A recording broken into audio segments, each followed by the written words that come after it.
저는 질환지교 소프트라는 회사에 처음에 입사를 했고요. 1999년에 올해로 질환지교 그룹에 한 22년 정도 이렇게 근무를 하고 있습니다. 그다음에 그 보안사업부가 규모가 커져서 2014년 1월에 질환지교 세큐리티라는 회사로 분사를 했습니다.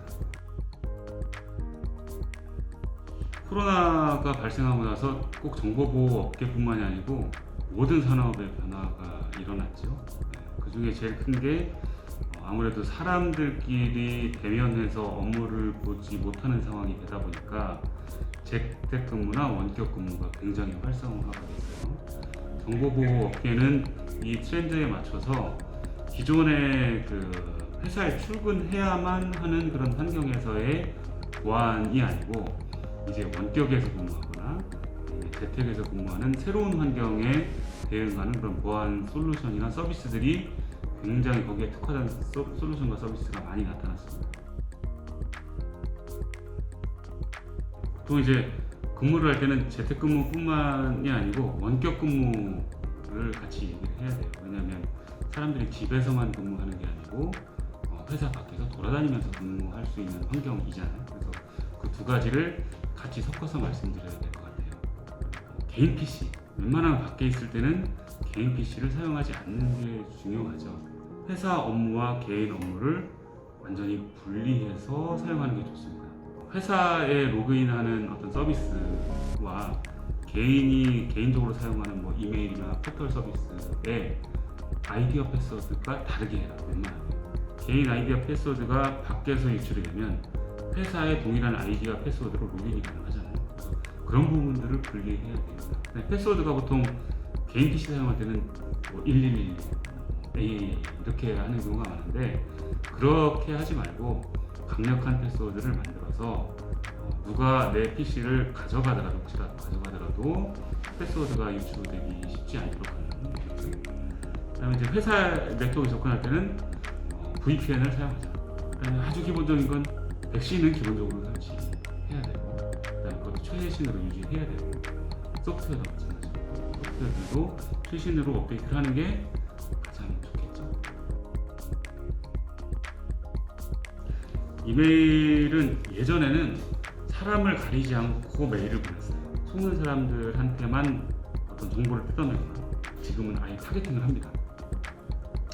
특정 기업의 회계 담당자, 재무 담당자를 공격을 해요.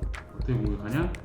그 사람과 주고받았던 다른 회사의 이메일을 해킹해가지고 유출해가지고 그 히스토리를 쭉 본 다음에 진짜 이 상대방인 것처럼 그대로 그 내용을 만들어서 이 사용자한테 보냅니다.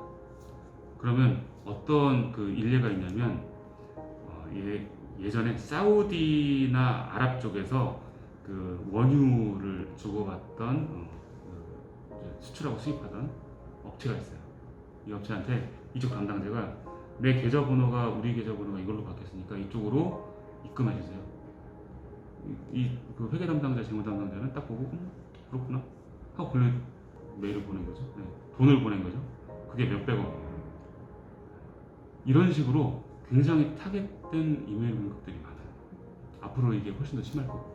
재택근무가 되면 이게 훨씬 더 심하겠죠. 아까 내가 얘기했던 것처럼 대표이사 뭐 전달 사항 이런 거 열어볼 수밖에 없잖아요. 이런 메일들이 이제 많아진다는 거죠. 그러면 직원들이 쉽게 속고 그 쉽게 속은 그 직원의 PC를 감염시키고 그 감염된 PC가 회사 내에 들어오면 회사 안에 있는 내부 네트워크는 자유롭게 접근이 가능하잖아요. 그런 대로 쫙 그 악성 코드들이 퍼져가지고 데이터를 훨씬 더 쉽게 유출할 수 있는 환경이 되는 겁니다. 그래서 이런 것들을 막는 사회공학적인 공격, 그 다음에 타겟팅된 공격 이런 것들을 막는 이메일 솔루션과 서비스들이 앞으로는 훨씬 더 많이 시장에서 성공을 할 거라고 보여지고 있습니다. 피싱 메일을 막을 수 있는 방법은 한 두세 개가 있어요. 메일이 왔어요.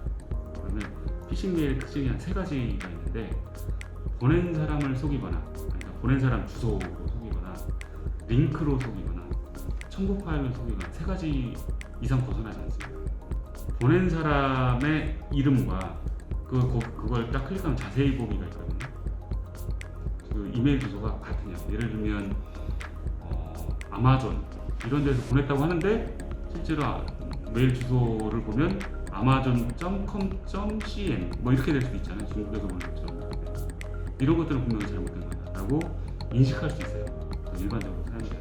왜냐면 아마존은 amazon.com이라는 건 아니까. 네이버도 네이버.com이라는 건 아니까. 그래서 그 뒤에 뭐가 더 붙는 게 있으면 얘는 뭔가 좀 잘못된 거다. 이렇게 알 수가 있겠죠. 링크도 마찬가지입니다. 예를 들면 국민연금에서 당신이 연금을 연체해가지고 이거를 뭐 예를 들면 이 사이트에 들어와서 아이디 패스워드 넣고 당신의 정보를 업데이트해라 이런 게 있잖아요. 그 다음에 네이버도 당신의 계정이 노출된 것 같으니까 아이디 패스워드를 바꿔라 이런 이제 메일이 오면 링크를 딱 클릭해 보면 브라우저 위 상단에 그 URL 주소가 나타나잖아요. 그게 진짜 그 주소가 맞느냐를 확인할 수 있어요. 네이버.com 원래 내가 알고 있는 건 네이버.com인데 네이버.com. 뭐 이렇게 또 붙는 게 있단 말이에요. 이건 분명히 잘못된 거다라는 걸 알 수 있어요. 첨부 파일도 마찬가지예요. 첨부 파일도 뭐 지금 이 파일을 다운로드해서 뭐 예를 들면 회계 담당자한테 메일을 보내요. 그 회계 담당자는 견적서니까 이거 확인하려고 하겠죠. 근데 견적서.doc로 왔는데 그걸 다운로드 해보니까 견적서.doc.exe야.